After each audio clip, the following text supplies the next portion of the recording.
तो दोस्तों ये वीडियो इलाहाबाद हाई कोर्ट के बारे में है। इलाहाबाद हाई कोर्ट का आपको मालूम ही आंसर कि मतलब ग्रुप सी और स्टेनोग्राफर की आ गई है, फिर से नए नए वीडियोस बनने लगे हैं और बनेंगे भी। अब आता है, पहले सबसे पहले बात करते हैं स्टेनोग्राफर के बारे में। जब आंसर की रिलीज़ हुई तो कुछ लोगों के मार्क्स कम हो गए। अब मार्क्स कम होने के बाद एक मन में ये डाउट आ रहा है कि फिर वही वाली डाउट कि होगा कि नहीं, इतने कम मार्क्स हो गए एक दो नंबर से। देखिए, अपनी तरफ से दिमाग का ऑपरेशन मत करिए। अगर आपने सही से मेहनत करी है और ये मान लीजिए कि आप अपना अपना 100% आप दीजिए ही। मेरिट मान लीजिए, अब रिजल्ट आने ही वाला है, 10 से 15 दिन मिनिमम लगेगा, 10 से 15 दिन, है ना।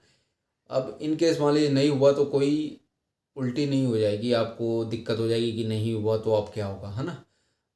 तो इस चीज़ से आप बिल्कुल किनारे रहिए। अब आता है कि देखिए, इस मार्क्स आने के बाद मतलब आपको टाइपिंग भी और डिक्टेशन भी 50 यानी कि 100 नंबर का आपका टोटल है ना।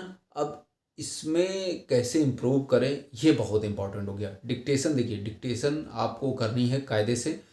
जैसे कुंभ चल रहा है पॉलिटिकल, जैसे ट्रम्प जीते हैं और भी जो मतलब जो एकदम चर्चा में मुद्दे हैं उन पे आपको कायदे से डिक्टेशन करनी है और उसके बाद प्रैक्टिस करनी है टाइपिंग की। टाइपिंग के लिए आपको देखिए, जो कोचिंग में आप डिक्टेशन कर रहे हो वहीं पे टाइपिंग एक तो आप करते ही हो, दूसरा आप टाइपिंग कहीं और भी ज्वाइन कर लो। उससे कहीं ना कहीं बेनिफिट ये होगा कि आपको जो अंदर डर होगा वो पूरी तरीके से निकल चुका होगा। और एक जो मार्क्स आपकी कहीं ऐसा ना हो कि कम हो जाए, वो कहीं दिक्कत नहीं होगी। मतलब 50 में से आपको कुछ नहीं तो 49 तो लाने ही न लाने हैं एनी हाउ। तो ये आप ध्यान रखिए। अब आता है कि मार्क्स की वजह से आपको जो ओवर थिंकिंग हो रही है, तो देखिए भाई, अगर मार्क्स कम आए हैं तो उसको इम्प्रूव करना पड़ेगा और उसके लिए आपको पढ़ना भी पड़ेगा। लेकिन इन केस मान लीजिए आपके मार्क्स ठीक हैं, एक दो नंबर, और आपने यहाँ डिक्टेशन और टाइपिंग में मेंटेन कर लिया, तो ये आप मान लीजिए कहीं ना कहीं आपका हो भी जाएगा।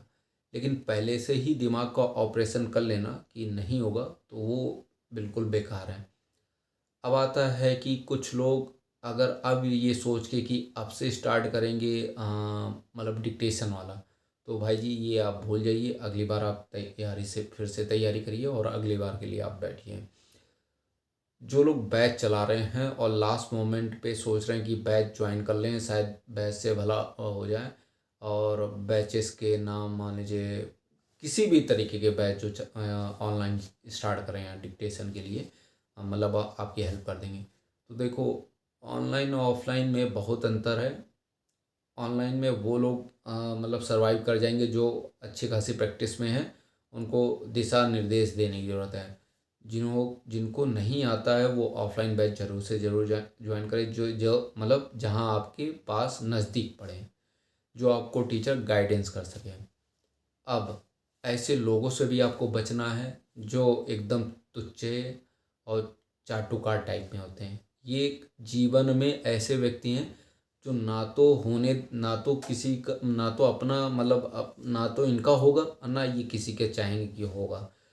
कहने का मतलब है कि ये कहीं ना कहीं आपके लिए नेगेटिव हैं। ये आपसे मार्क्स से रिलेटेड लड़ाई कर लेंगे, आपके बारे में मतलब आपको ऐसा हाइपोथेटिकल ये सेंटेंस बोलोगे कि आप मतलब आसमान छू लोगे। तो ऐसे नीच और मतलब उल्टे किस्म मतलब बेकार टाइप के लोगों से आपको बच के रहना है। देखिए, नौकरी अगर आपको अपॉर्चुनिटी मिली है तो पूरा समय आप इसमें झोंक दीजिए।